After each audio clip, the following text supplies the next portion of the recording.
Muito bem, estamos no ar com o Escritolândia, o podcast especial. Hoje recebendo Marcelo Petrelli, presidente do Grupo ND. E sempre que eu falo contigo, Marcelo, eu gosto de ressaltar que você foi o meu primeiro patrão com carteira assinada, isso no ano de 1999. E eu lembro dos seus discursos dentro da empresa e você sempre muito focado, dizendo que você faria um grande grupo de comunicação. Hoje o Grupo ND que você comanda é um grupo referência. Como é bom sonhar, trabalhar para realizar, né? Léo, bom, você trazendo essa lembrança, realmente a gente acaba trazendo todo um review, né? Eu me lembro do projeto Esquenta. Isso. E era um sucesso. Era um sucesso. E teu pai, o Rômulo, que é uma figura maravilhosa, apaixonado, e um grande instrutor, um grande conselheiro, aquela coisa do coach, né? E ele realmente entendia muito, interagia. Você era bem jovem, né? A cara continua igual. Eu perdi cabelo, você não. Né? Mas assim, ficou branco. Sim, não, que bom, mas branco não cai. Exato. Mas assim, a gente tinha uma visão, Léo, que a gente podia fazer um projeto diferente e que a empresa poderia se transformar realmente num grande grupo de comunicação, referência, tanto no estado como fora do estado. Hoje todo mundo fala em regional, a gente falava regional há 30 anos. Né? A questão do relacionamento do jornalista, eu comento um pouco, Léo, que hoje o maior ativo que nós temos na empresa hoje é a visão do jornalista para um contexto de círculo virtuoso, para realizar o bem, para agregar valor para a sociedade, prestar serviço, humildade, presença, cliente. Então, esse entendimento trouxe uma certa, vamos dizer assim, relação muito poderosa com a sociedade, com o cliente, com as pessoas. Então, isso gerou um ciclo virtuoso muito forte, né? Essa atmosfera que você está descrevendo é possível perceber em toda a estrutura do ambiente de trabalho do Grupo ND. Eu não tive a oportunidade de conhecer ainda as novas instalações, mas a gente, quando olha, quando observa, vê que foi tudo muito cuidado, ergonomia, a saúde do colaborador, porque é o momento onde ele está trabalhando, mas ele também precisa ter um bem-estar. É daí que se conecta também a visão de vocês com a Escritolândia? Veja bem, falar um pouco depois eu falo da Escritolândia, porque realmente a gente tem uma relação. A Escritolândia faz 31 anos, nós temos 35. Fizemos vários projetos com eles, né? Inclusive estamos fazendo um nesse momento, que é toda a reformulação de toda a estrutura nossa comercial, de marketing, OPEC, bastante relevante, e a gente sempre foi muito bem assessorado por conta da visão moderna, projeto, a questão da praticidade, da responsabilidade, da entrega com muita qualidade, né?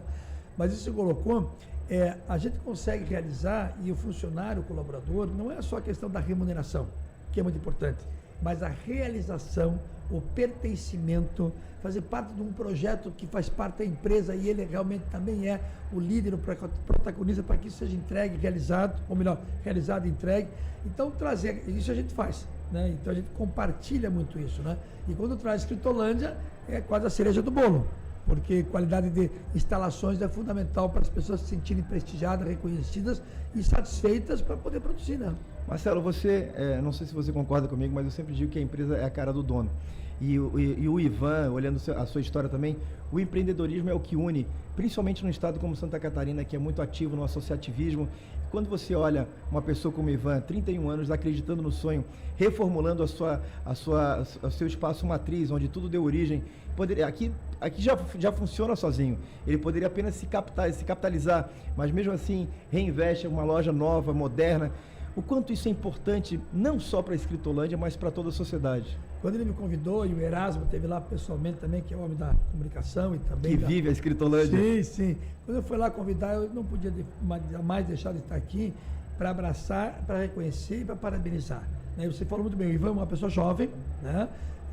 E assim, podia, como você falou muito bem, estar num outro contexto empresarial, porque já empreendeu, já realizou, mas não, quer ainda fazer mais, né? E essa loja aqui, eu fiquei impressionado, são mais de 1.000 metros, 2 andares, muito bem. É como ele disse, a gente tem que entregar coisas que surpreendam o cliente. E quem entrar aqui, com certeza, vai ficar muito feliz e muito satisfeito em adquirir serviços e produtos por conta do que está apresentado aqui. Confiança, né? Então, isso que ele supera, vai além, né? O Brasil vive um momento muito especial. A gente está saindo de uma pandemia, a gente tem esse ano de 2022 o dever e a responsabilidade do ato de votar. E você você é um cara que trabalha com a informação. Qual é? Vamos fazer uma foto. Não podia deixar de registrar, né? Vou levar para meus filhos, né? Qual é a sua visão que a gente vai terminar o ano de 2022?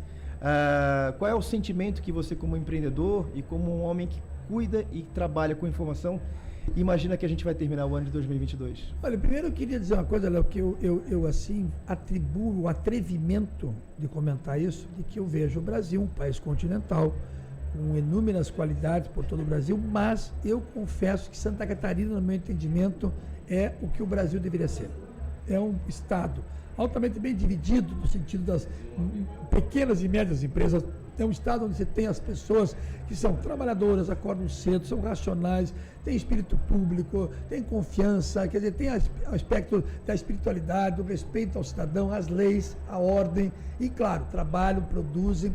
Você tem um estado que você tem desenvolvimento econômico regional sustentável e diversificado, você tem o cooperativismo, você tem o integrado, você tem a mídia regional, você tem o sistema CAF, que forma a pessoa lá em Joaçaba, porque em outros estados a pessoa vem para a capital e não volta para o interior, e aí não desenvolve.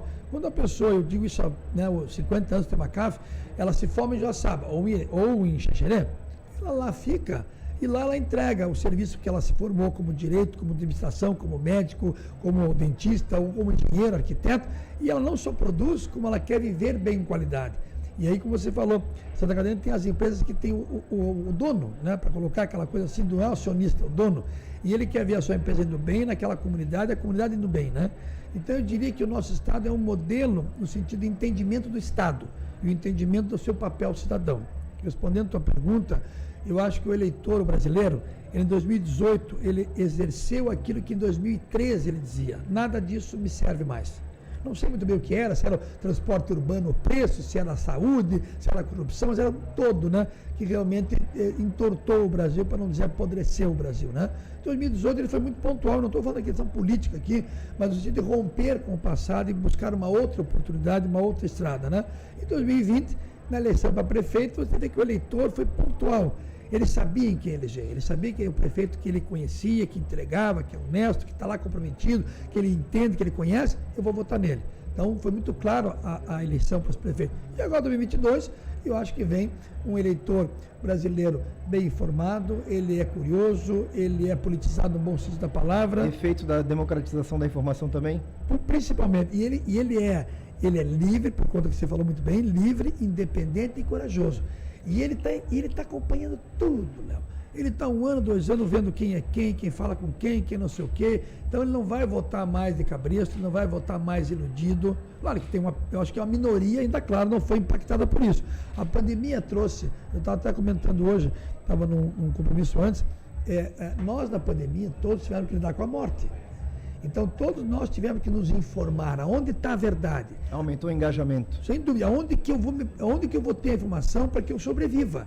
Então, pós-pandemia, muito mais responsabilidade com a informação, muito menos histerismo, compartilhamento de coisas inócuas, que realmente o brasileiro é o povo que mais compartilha e mais está na internet no mundo, por muita besteira principalmente, né? Mas você vê agora que mudou muito. Então eu diria que o brasileiro aprendeu, ou melhor, está aprendendo a ser cidadão e está aprendendo que o seu papel é fundamental para o seu futuro. Marcelo Petrelli, presidente do Grupo ND, eu não vou deixar de terminar essa entrevista para a gente falar de uma coisa, que é a coisa mais importante, talvez, quando a gente chega no final da nossa vida, que é a nossa história familiar. O Ivan tem isso, o catarinense tem isso, a história das empresas familiares. Saudade do nosso queridíssimo Dr. Mário Petrelli. Sim, mas enquanto você fala isso, eu atribuo uma das qualidades de Santa Catarina e a força.